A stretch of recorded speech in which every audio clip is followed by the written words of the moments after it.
If you're a doctor in South Africa and you're struggling to find a post, I promise you'll want to keep listening. Every year, there are thousands of unemployed doctors, not because they're not qualified, not because they're not good enough, and not because they haven't done enough courses. The reality is actually quite simple. There are fewer posts than there are applicants. The pool has become significantly more competitive, and if you don't understand the rules of the game, you'll quietly get left behind without even realizing it. Hi, I'm Zahra. I'm a medical doctor and an entrepreneur with a master's in global surgery and a Mandela Washington Fellowship alum. Over the last 7 years, I've been working in the public healthcare system of South Africa, and I've been able to navigate it successfully.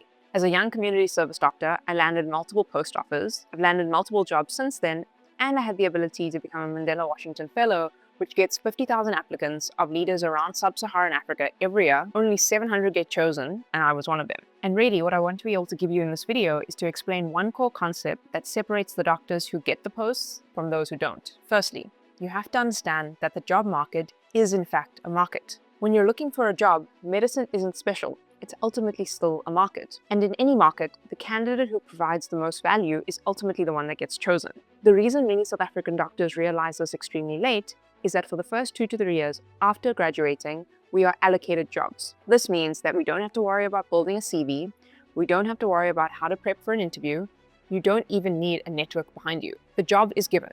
So when these years end and you finally need to compete, it's completely shocking. It's important for you to remember that departments don't hire solely based on qualifications. They are always looking for a candidate who will strengthen the department, someone who solves problems, who makes life easier for senior clinicians, and who will ultimately improve patient care, patient experience, and workflow. The uncomfortable truth is this: nobody is expected to give us a job after community service. We have to make ourselves worth hiring. Number 2. What actually makes you stand out? If you're applying for a registrar or a medical officer post, these 3 things matter more than most people realize.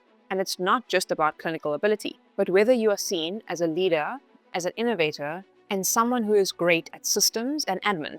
It sounds incredibly boring, but this is what separates standout candidates from mediocre candidates. Don't get me wrong, leadership doesn't mean titles. It can be anything like being an intern or medical officer representative, mentoring juniors, running committees, organizing academic meetings, or even setting up teaching programs. Innovation can look like designing patient pamphlets, creating orientation booklets, improving documentation systems, or even starting a quality improvement project. Admin strengths matter hugely in hospitals because hospitals ultimately run on systems. This is why doctors who manage rosters, meetings, governance, and coordination are all incredibly valued in a hospital-based system. Research in hiring psychology shows that organizations will always favor candidates who demonstrate innovation and organizational impact, not just technical competence. Number 3, you must be seen as a teacher.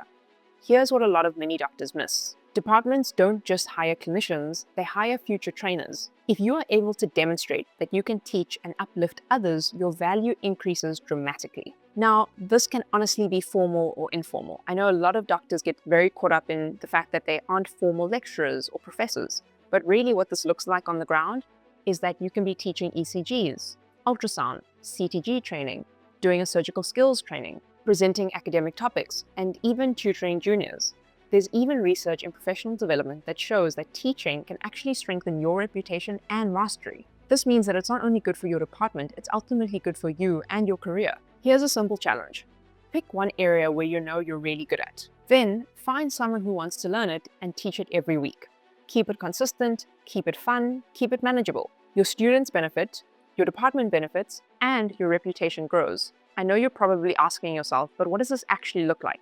So here are a few examples from my own personal experience of how I managed to make a change in my departments and how I created value in the places that I worked in. I was always the intern representative, the community service representative, and the medical officer representative. This meant going to meetings, drawing up rosters, and trying to sort out any grievances or admin issues that came up in my department. I ran rosters, created orientation programs, and helped organize systems. During the COVID pandemic, I secured PPE for my clinic worth 120,000 Rand, sponsored by Sanlam and PPS. I started an intern training program during my community service year, teaching interns how to handle obstetric emergencies.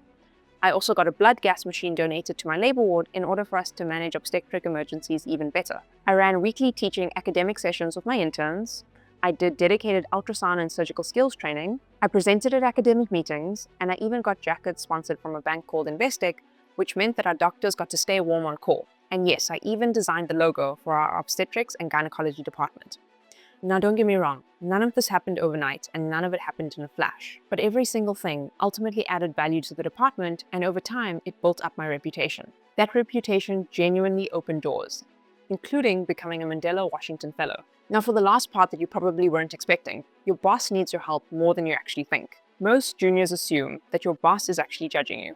But the truth is that your boss is probably incredibly overwhelmed. Departments constantly struggle with staffing gaps, workflow inefficiencies, training needs, and admin overload. If you identify a real problem and provide a reasonable solution, you instantly become valuable in that department. Now, you won't be asking for a job, but you ultimately would have made your boss's life easier, and that truly matters. It matters because it builds your reputation, it helps them build a good rapport with you, and it shows that you know how to build value into the department. None of these ideas are exhaustive.